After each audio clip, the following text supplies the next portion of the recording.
Бүх насныхны тоглоом хэмээн нэрлэгдэж хамгийн их эрэлт хэрэгцээтэй байгаа тоглоомын нэг бол хүүхэд эцэг эхтэйг тоглож болох хоол хийдэг тоглоом юм.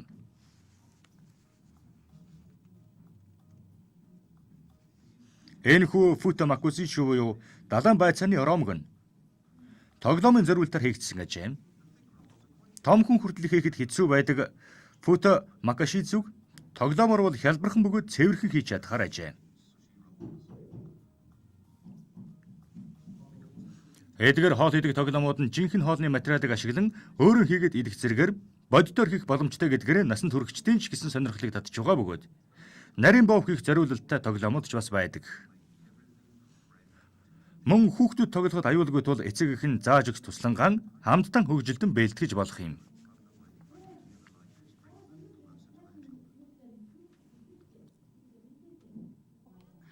Хөнгөн зөөш зэргийг өөрийнхөө гараар бэлтгэн хийж өгмөр байдаг ч цаг их зарддаг юм. Дээр нь хийж байх зуур хүүхдүүч хийсэн залхачдаг тал байдаг боловч энэхүү тоглоомыг ашиглан хамтдаа хийхэд залхахч зав гардаггүй. Хурдан хийж өргөдөг юм.